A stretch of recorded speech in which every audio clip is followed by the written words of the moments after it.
Hi guys, I'm here with another tag video for you today. This one was created by So Craftastic, and I will link the video in the description below. And it's called the My Art Story tag. And there's only 7 questions. Yes, 7 questions. So here we go. Number 1, when did you become interested in art?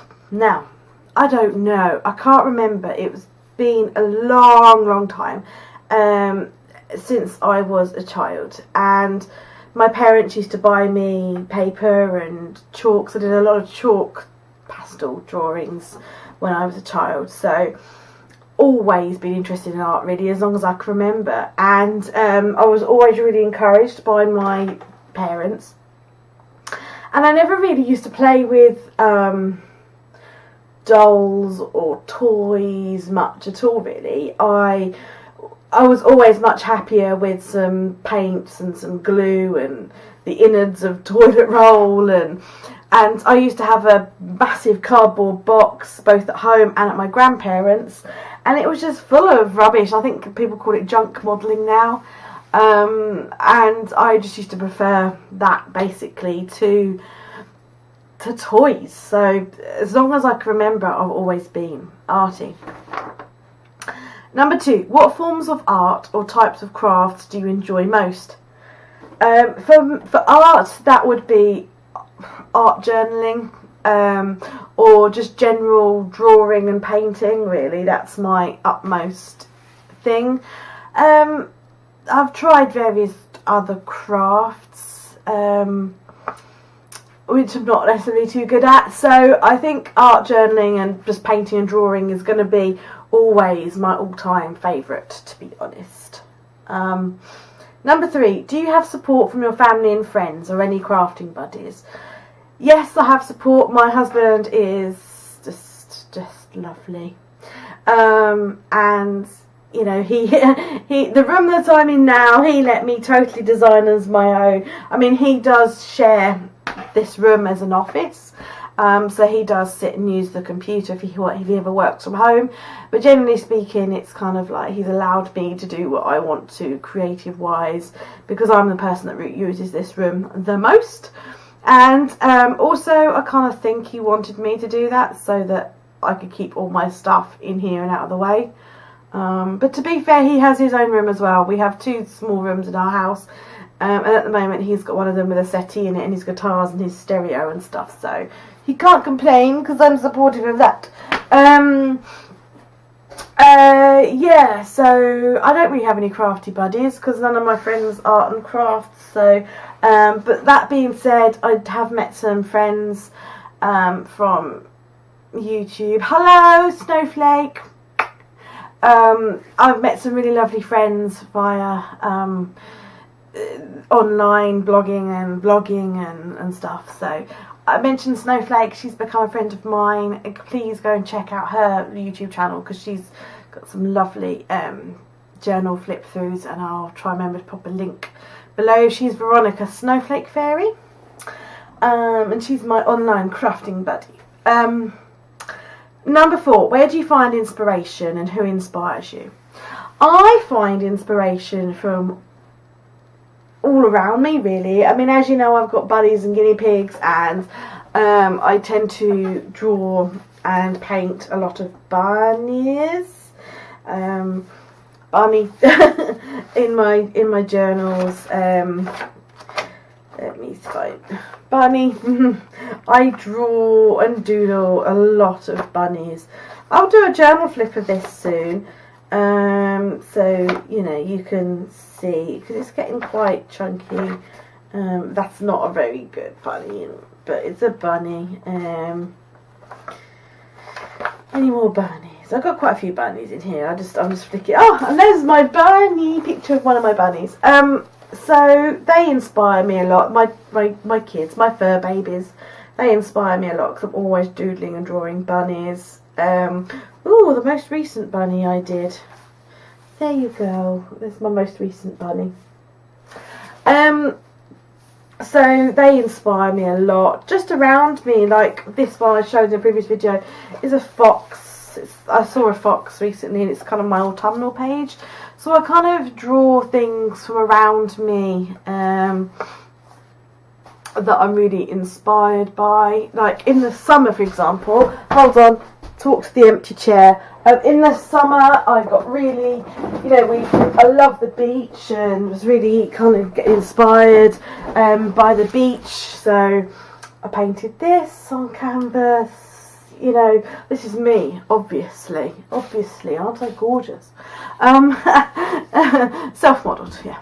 So that's how I kind of get my inspiration. It's just from stuff around me, you know, going to the seaside. So there was this painting from like when we went to the seaside, and what else did I do in my journal at the time when we were at the seaside? Just bear with me. It's here. You know, one day I'll be a hotsy totsy beach babe. So yeah, just kind of, I'm just always looking for inspiration around me, really, and I never really know when it's going to hit. It just does, and I just roll with it. Just be open to your environment and your surroundings, and it'll just come to you. Who inspires me? My husband inspires me as well,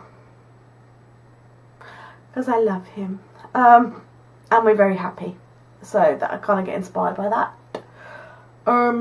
Why did you start making videos? Right, well, exactly this time last year, on the 1st of December last year, I was admitted into hospital because I'm asthmatic and I was poorly, and I got pneumonia, and I got pneumonia quite bad, and I was in hospital for a couple of weeks, and then I had quite a long period of recovery, really, because I wasn't properly fighting fit until probably late spring, early summer this year, when they finally got all my medication sorted, and I had a bit of a pneumonia relapse in March. And so during the recovery process, there was a lot of time when I came out of hospital. I was absolutely exhausted and couldn't do anything, and struggling to breathe when I moved.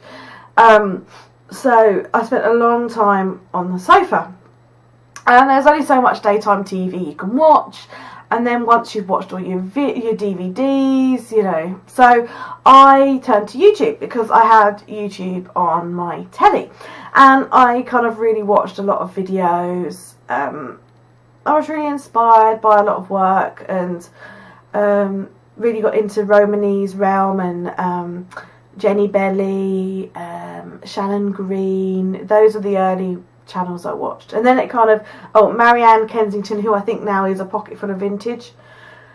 So that's kind of how I started watching those videos, and of course, you know, over time you find more and your subscriptions grow and stuff. And I wasn't working. I mean, that's why I work very part-time now, because I had so much time out from being poorly, and I still haven't, you know.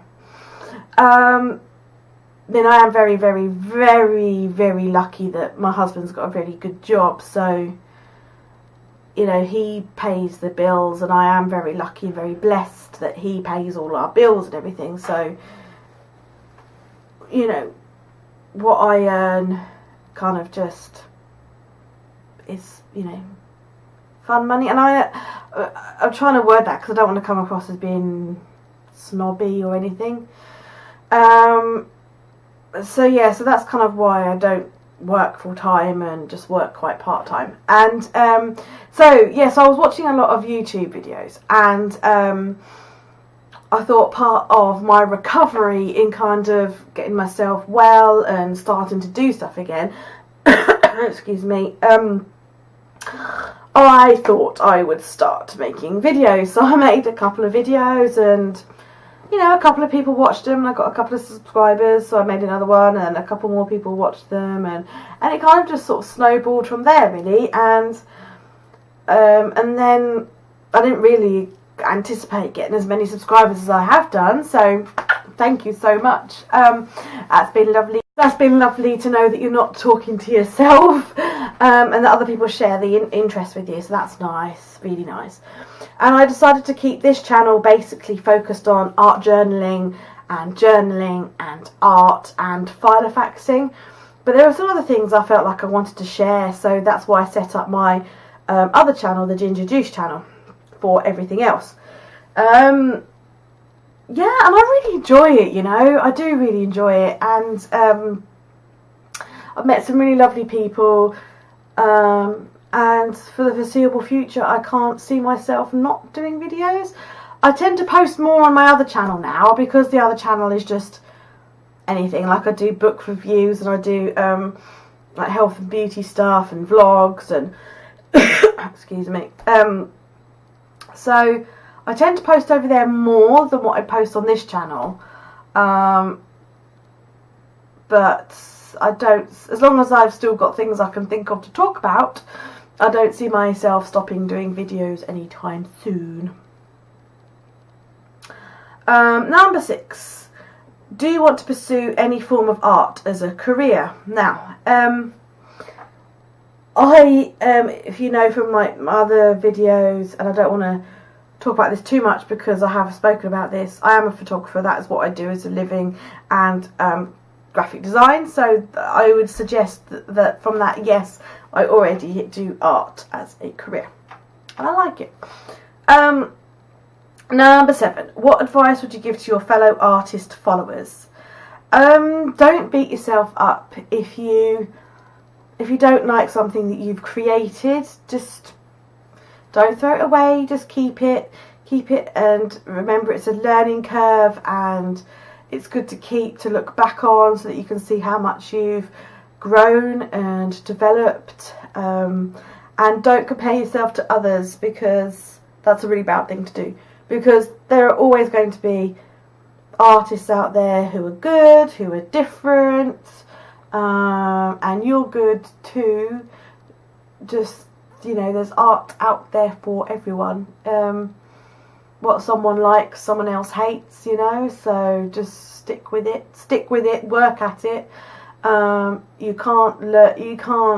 Few people can draw, say, a face instantly like that. It takes practice, so don't give up, keep practicing. Don't judge yourself and don't give up. So yeah, so I tag anybody who is watching this video and who would like to do it, but if you do it, make sure you let me know, because I want to come and watch your video too. So thanks for watching, guys. See you soon. Bye.